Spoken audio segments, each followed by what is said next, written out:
இயேசு கிறிஸ்துவின் இனிய நாமத்தில் உங்கள் ஒவ்வொருவருக்கும் என் அன்பின் வாழ்த்துக்கள். ஹalleluya. எவ்வளோ பெரிய ஒரு கிருபை, எவ்வளோ ஒரு ஆச்சரியமான ஒரு காரியம் இல்லையா?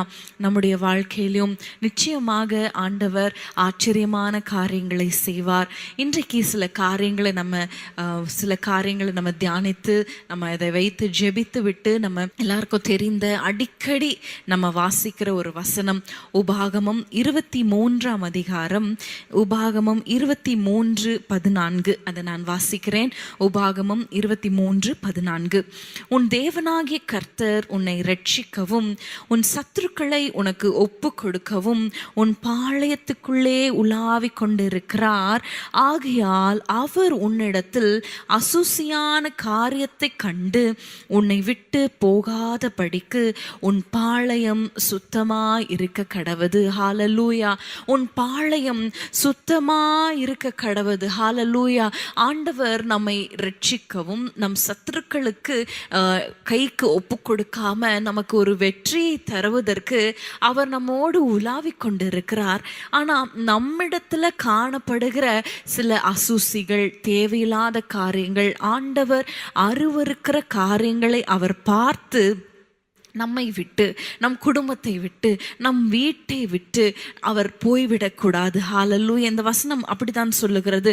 அவர் உன்னிடத்தில் அசூசியான காரியங்களை கண்டு உன்னை விட்டு போகாதபடிக்கு உன் பாளையம் சுத்தமாய் இருக்க கடவது, உன் வீடு சுத்தமாய் இருக்க கடவது, நீ இருக்கிற இடம் சுத்தமாய் இருக்க கடவது. ஹalleluya.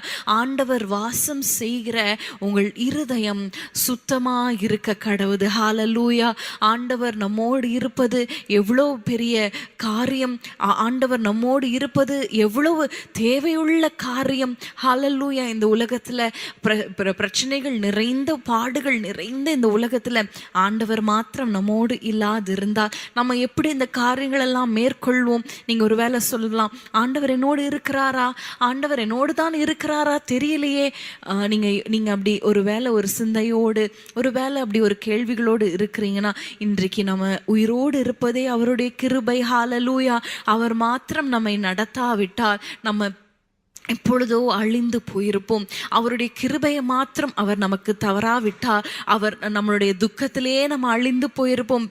சங்கீதக்காரன் அப்படித்தான் சொல்லுகிறார், உம்முடைய வசனம், உன் வசனம் மாத்திரம் என் மகன மகிழ்ச்சியாய் இராதிருந்தால் என் துக்கத்திலே நான் அழிந்து போயிருப்பேன். கர்த்தருடைய வார்த்தை மாத்திரம் நம்மை தேற்றாதிருந்தால் நம்ம இவ்வளவு தூரம் நம்ம வந்திருப்போமா?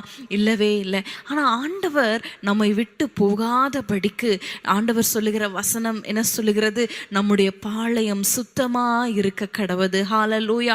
ஒரு பக்கம் லிட்ரலா நம்முடைய பாளையம், அதாவது நம்ம இருக்கிற வீடு, நம்முடைய சரீரம், நம்முடைய இருதயங்கள் சுத்தமா இருக்கணும். லிட்ரலா அசுத்தம் நீங்கி கூட்டி பெருக்கி இல்லையா, ஒரு வீடு உங்கள் வீட்டுக்குள்ளே வரும் பொழுதே நீட்டாக இருக்கிற ஒரு பார்க்கும் பொழுதே ரொம்ப க்ளீனாக வச்சுருக்குறாங்களே அப்படின்னு சொல்லத்தக்கதாக இருக்கா?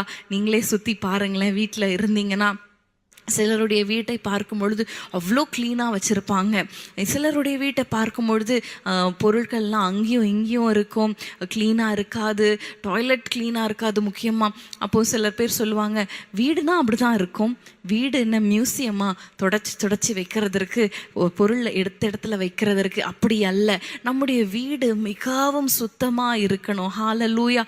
நாம் தங்கும் இடம் சுத்தமாக இருக்கணும். வேதம் அதை தான் சொல்லுகிறது, உன் பாளையம் சுத்தமாக இருக்க கடவுது.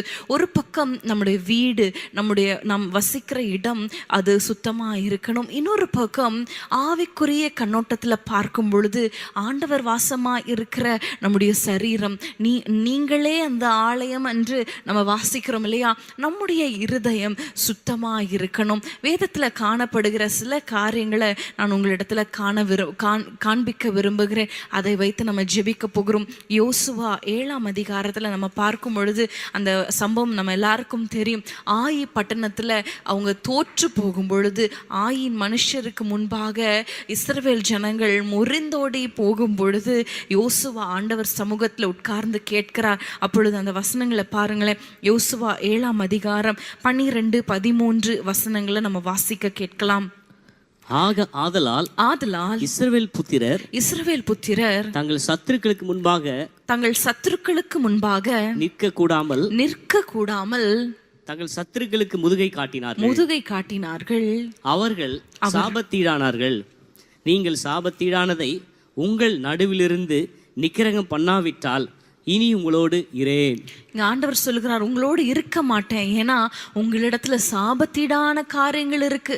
சாபத்தீடானீர்கள். நீங்கள் சாபத்தீடானதை உங்கள் நடுவில் இருந்து நீங்க நீக்காவிட்டால் நான் உங்களோடு இருக்க மாட்டேன். ஆண்டவர் நம்ம கூட இல்லாம போகிறதற்கு ஒரு காரணம் என்ன? அந்த இடத்துல பார்க்கிறோம், சாபத்தீடான ஒரு காரியம். 13ஆம் வசனத்துல நம்ம பார்க்கும் பொழுது, நான் இன்றைக்கு நீங்க பரிசுத்தம் பண்ணி கொள்ளுங்கள், நாளைக்கு உங்கள் நடுவில் அற்புதத்தை செய்வேன். ஆனா நீங்க அந்த சாபத்தீடானதை மாத்திரம் நீங்க விலக்காது இருந்தா உங்களோடு நான் இருக்க மாட்டேன். உங்கள் சத்துருக்கள் உங்களுக்கு எதிராக வருவாங்க, நீங்க நிற்க முடியாது என்று ஆண்டவர் சொல்லுகிறார். அப்படி என்ன ஒரு காரியம் என்று நம்ம பார்க்கும் பொழுது 21ஆம் வசனத்தை நம்ம வாசிக்க கேட்கலாம்.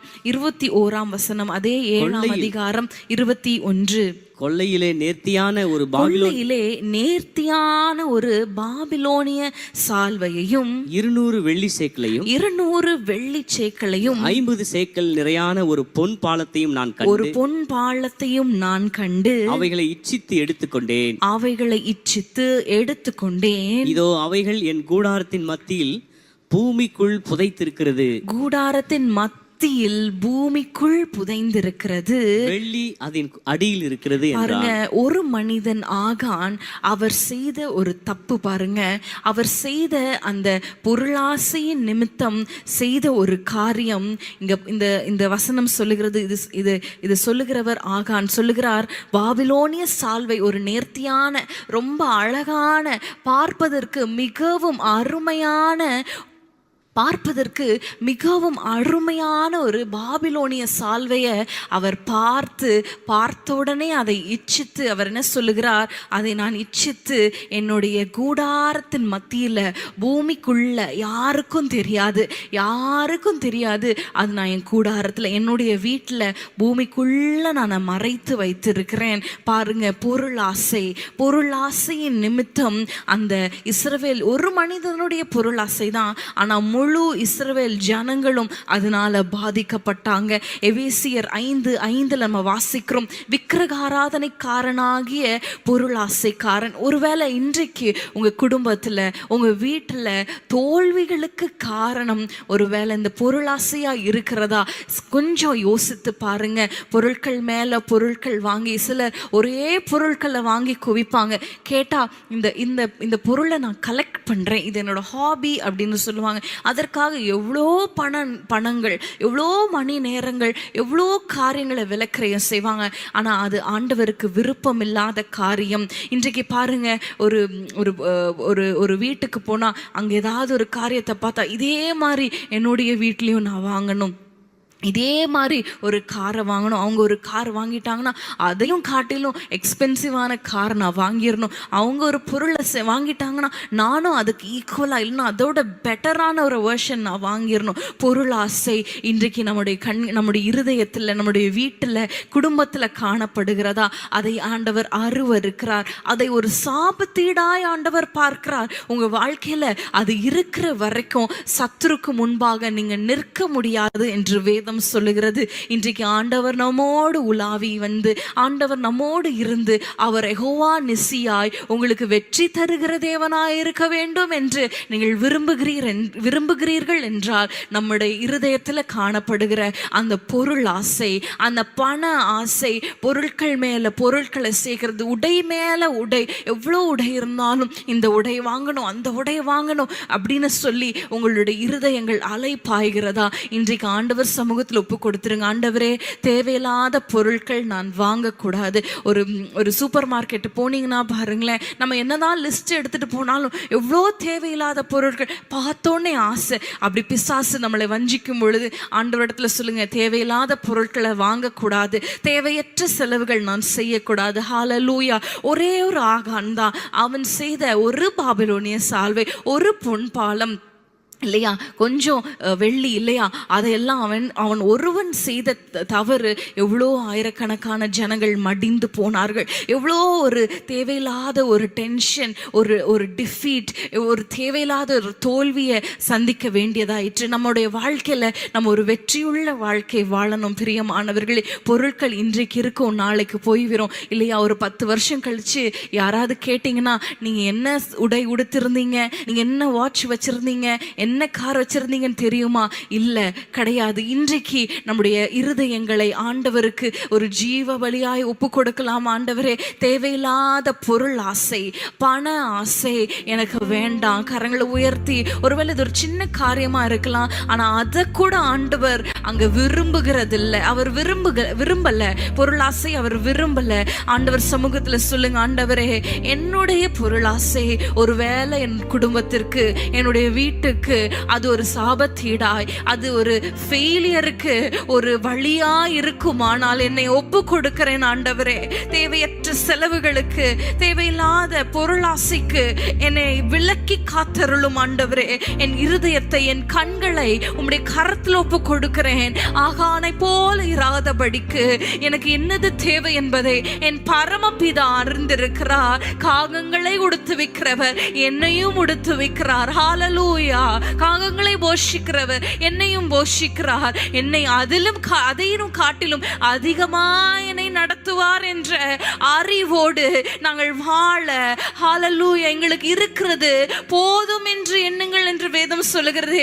உங்களுக்கு இருக்கிறவைகள் போதும் என்று எண்ணுங்கள் என்று வேதம் சொல்லுகிறது போல ஆண்டவர் எப்பொழுதும் ஒரு மன ரம்யமான ஒரு வாழ்க்கையை எங்களுக்கு தாங்கப்பா.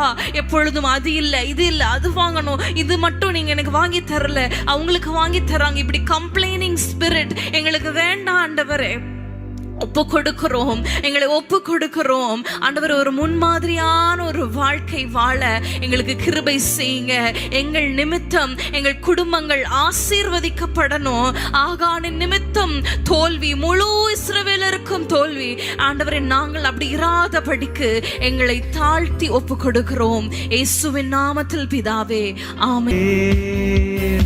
திரும்பி பார்க்க மாட்டேன், இயேசுவின் பின்னால் நான் செல்வேன். திரும்பி பார்க்க மாட்டேன், திரும்பி பார்க்க மாட்டேன். ஹல்லேலூயா. ஆண்டவர் நம்மோடு வாசம் செய்ய வேண்டுமானால் பொருளாசையாகிய அந்த விக்கிரக ஆராதனையை கர்த்தர் அருவருக்கிறார் என்று வேதம் சொல்லுகிறது. அப்போ பொருளாசையும் ஒரு விக்கிரக ஆராதனையாய் காணப்படுகிறது அல்லவா. அப்போ அதை நம்முடைய வாழ்க்கையிலிருந்து தவிர்க்க இன்றைக்கு ஆண்டவர் கற்றுக் கொடுத்திருக்கிறார். இரண்டாவதாக ஒரு காரியத்தை நம்ம பார்க்கும் பொழுது மத்தேயு 23ஆம் அதிகாரம் 25 மற்றும் 26 வசனங்களை நம்ம வாசிக்க கேட்கலாம். மத்தேயு 23, 25 மற்றும் 26 வசனங்கள்.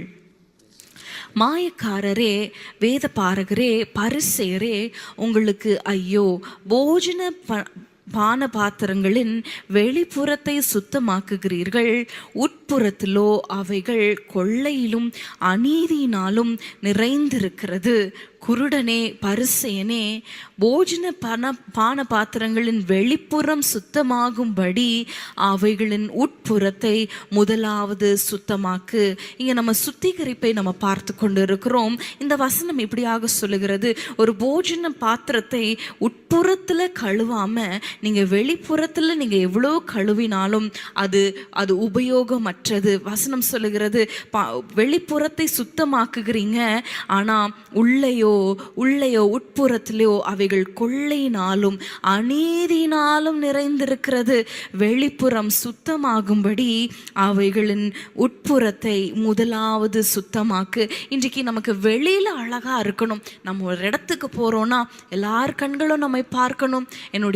நாங்கள் வீடு அழகாய் கட்டிடணும், என் குடும்பம் அழகா இருக்கணும், ஆசீர்வதிக்கப்படணும், என் குடும்பம் நல்லா செழிப்பா இருக்கணும், என் பிள்ளைகள் நல்லா திருமணமாகி நல்ல இடங்கள்ல இருக்கணும், நிறைய சம்பாதிக்கணும், நிறைய வீடுகளை வாங்கணும், இப்படிப்பட்ட வெளிப்பிரகாரமான ஆசீர்வாதங்களை நம்ம பார்த்து கொண்டு இருக்கிறோம். வேதம் என்ன சொல்லுகிறது?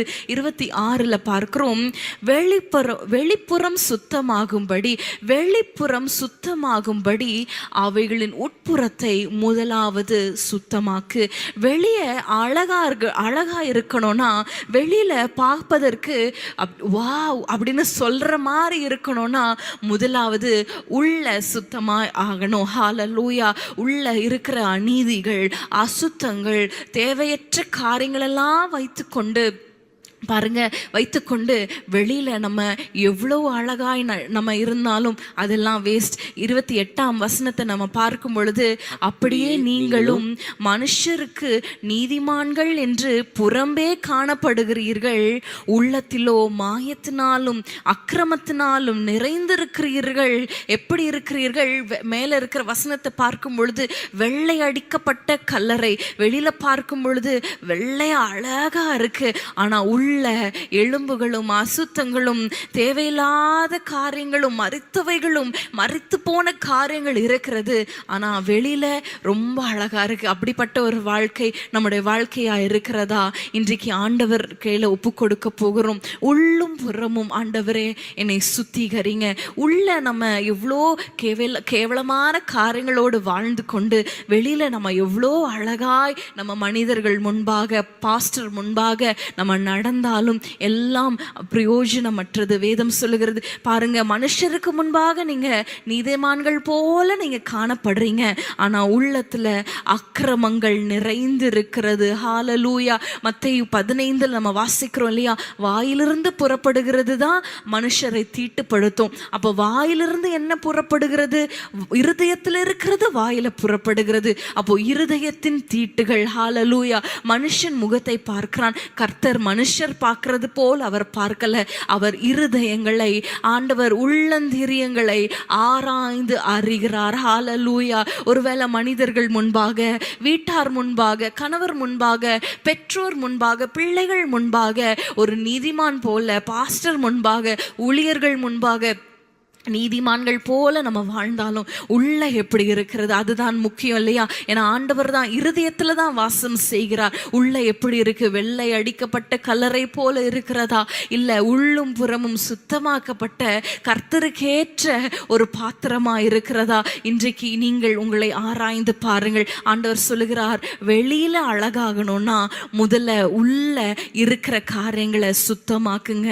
கண்களை மூடி அப்படியே ஆண்டவர் உங்களுக்கு உணர்த்துகிற சில காரியங்கள், ஹல்லேலூயா, நான் சொல்ல வேண்டியதில்லை, உங்களுக்கே தெரியும். ஆண்டவரே, நான் எந்த காரியத்தில் நான் மாறணும்? என் உள்ளத்தில் இருக்கிற அந்த இருதயத்தின் உள்ள இருக்கிற அந்த தீட்டுகளை, ஹல்லேலூயா, அந்த பெருமைகள், ஆண்டவர் வெறுக்கிற, அருவருக்கிற, எதிர்த்து நிற்கிற பெருமை உங்களிடத்துல காணப்படுகிறதா?